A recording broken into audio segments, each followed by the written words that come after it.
I'm Cindy with Cindy Johnson Boudoir Photography. It's Wednesday, so it's time for another video. I'm kind of in an allergy-induced haze, but I'll try to make it through. So today I wanted to talk about my advice for new photographers, and I'm not going to talk about like what kind of camera you can get or software or any of those kind of things. So I think that's kind of the easy part of being a new photographer. I think the harder part is kind of navigating the emotional landscape, because it can be a really trying thing to do, I think. So I want to talk about my advice for you, because I have a lot of new photographers who follow my page who say that I'm inspiring to them, and I think that's awesome. That makes me really happy. So I want to help you guys out.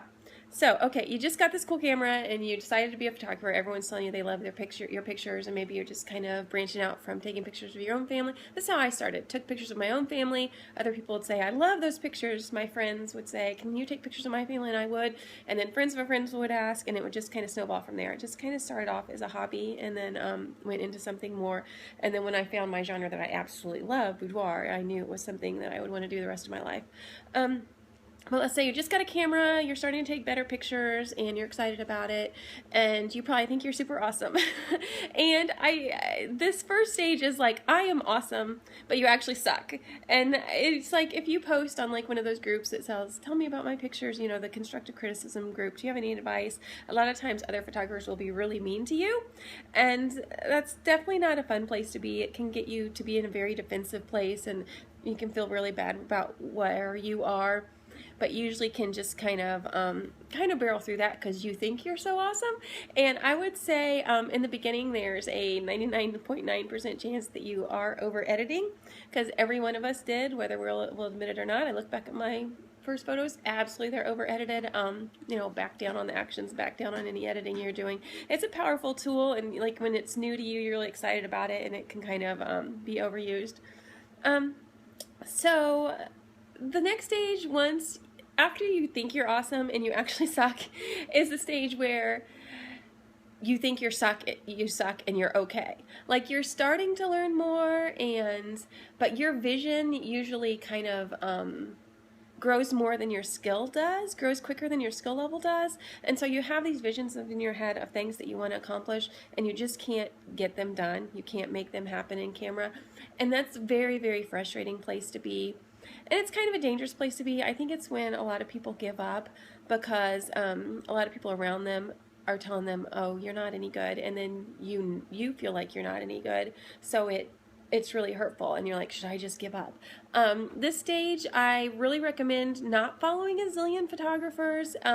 If other photographers inspire you and make you feel great, yes, follow them. If other photographers make you feel like you're never going to get to that level, don't follow them. Just pick a couple of your favorites in the genre you love, and maybe find some local photographers at a similar stage to you that can help you through this. And what you need to do here is just keep working, keep taking pictures, take free sessions, paid sessions, take all the pictures you want.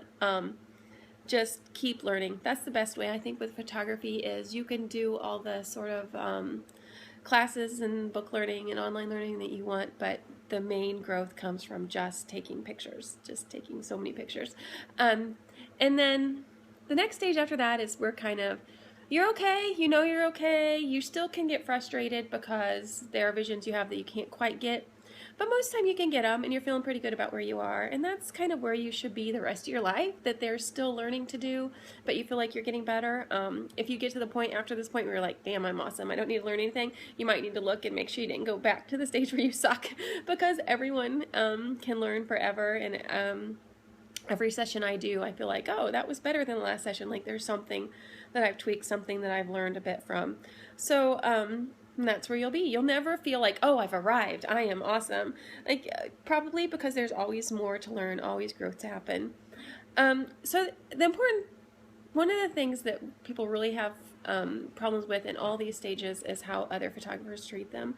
It seems, and there's lots of wonderful supportive photographers, and I've met a lot of local photographers in my community that are just awesome and will help any.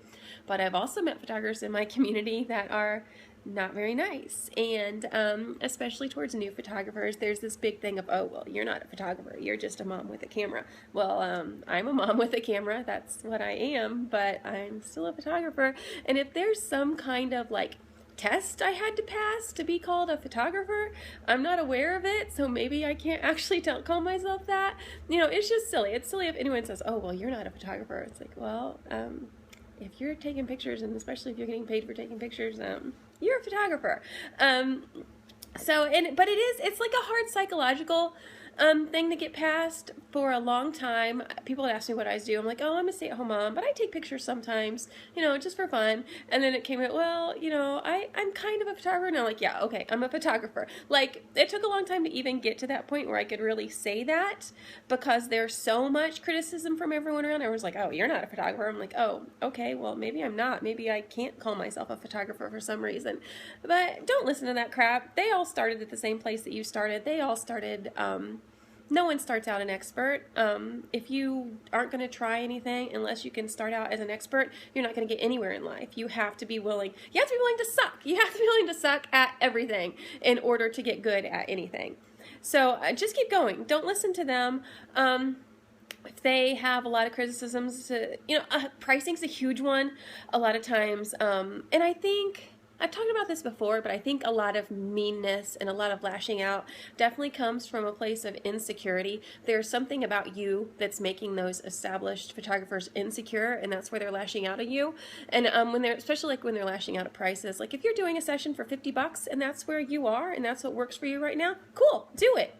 You know, my sessions are usually about $350, and I actually had a local photographer post on her page something to the effect that someone who only charges $350 for a session must not value their clients very much. Like, and it was very obviously pointed toward me, even though she didn't say my name.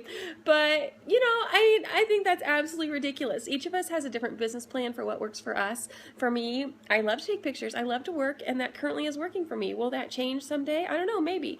But to me, $350 is not a drop in the bucket, and it isn't for my clients either. So, you know, people have to save up for that, and I totally respect that. And, I think you just have to do what works for you. You know, I think it looks really bad when people are really putting down others' pricing. You don't hear Coach putting out ads, well, Target is selling purses for $10, so they're not valuing you. Buy our purse for $1,000. You know, it's just own your own worth and do what works for you. For me, this is what works. I'll be me, you be you. Don't criticize. You know, people will criticize you definitely if you're too cheap. People might criticize you if you're too expensive, but it's funny. Most of the criticism comes from being too cheap. And I think it's because they're afraid that you're going to steal their clients away. They're going to think, oh, well, she's cheap, so my clients are going to go to her instead of me. I think that's ridiculous. I think you just have to have confidence in yourself. I think photography is a very sort of personality-based thing because you really connect with people. And I pretty much don't ever have people message me and say, hey, I'm just messaging all the boudoir photographers in the area and finding prices, and I'm going to go with the cheapest one. It just doesn't happen. Usually people contact me because they've seen me and kind of learned about me and connected with me and want me. And it's more like, you know, I will come to you no matter what you charge. And I could probably exploit that and charge more, but I'm pretty comfortable with where I am right now. So, you know, if my brand is me, no one else can even compete with me because they can't be me. You know, if you look at another photographer and you like their work better and you connect with them better, you should go to them. You know, I don't care if they're $100 or if they're $1,000. If you see another photographer who charges $1,000 session and you really connect with their work better than mine, I completely think you should save up and go to them. You should go to who works best for you, not about pricing. So it's just, I think I'm not threatened at all by new photographers. I think it's awesome. I think there's enough people out there for all of us to photograph.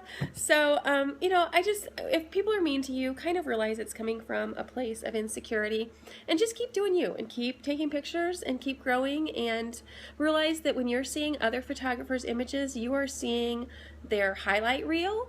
You're not seeing their, 75% of photos that ended up in their recycle bin. So just keep that in mind. Don't compare your full sessions against their, 2 that they posted from a session that were their very best, because it's apples and oranges. You can't compare that.